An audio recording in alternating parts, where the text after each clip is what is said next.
We are trying to characterize what is in the environment of tuna, and so the physical, chemical and biological environment of tuna. And for that we are going at sea on scientific research vessels.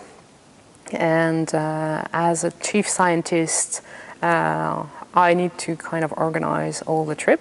This vessel, which is called the Alice, she's a small research vessel, about 28 meters long.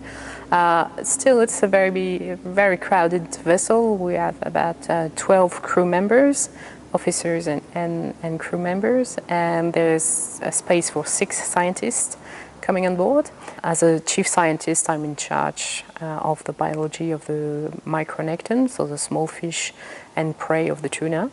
And we would have an acoustician on board, because this is one of the parameters we're looking at, the acoustics. We would have a physicist on board who's looking at parameters such as temperature and salinity and all the currents. We also need somebody who's in charge of phytoplankton and chemistry of the water, looking at nitrates and phosphates and all that.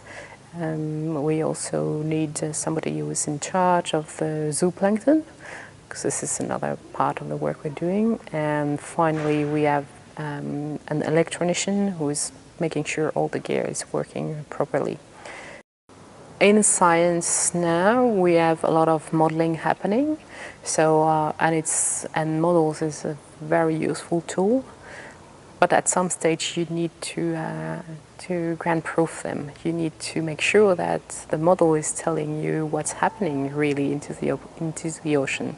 So going at sea and collecting information, observations, is really a way to making sure that your models is really mimicking what's happening in reality.